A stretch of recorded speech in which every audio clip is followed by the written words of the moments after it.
Hi everyone, welcome back to another video from Tech Basics. In this episode, we will be learning how to collect Piggy Bank in Candy Crush Saga. To collect the Piggy Bank in Candy Crush Saga, first of all, open your Candy Crush application on your mobile device. The Piggy Bank becomes available once you reach a certain level in the game. After you've reached that level, you will be able to collect from your Piggy Bank. From the home page or the map section of Candy Crush Saga, tap on Events at the bottom. If you have a piggy bank that is full and that is yet to be collected, you will be able to see it right on the screen. Tap on the Collect button right next to it. You will then need to spend some money or gold bars to unlock and collect the piggy bank.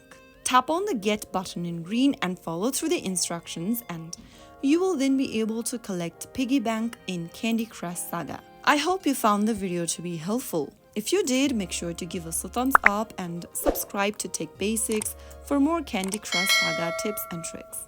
I will be back again in the next episode. Thanks for watching.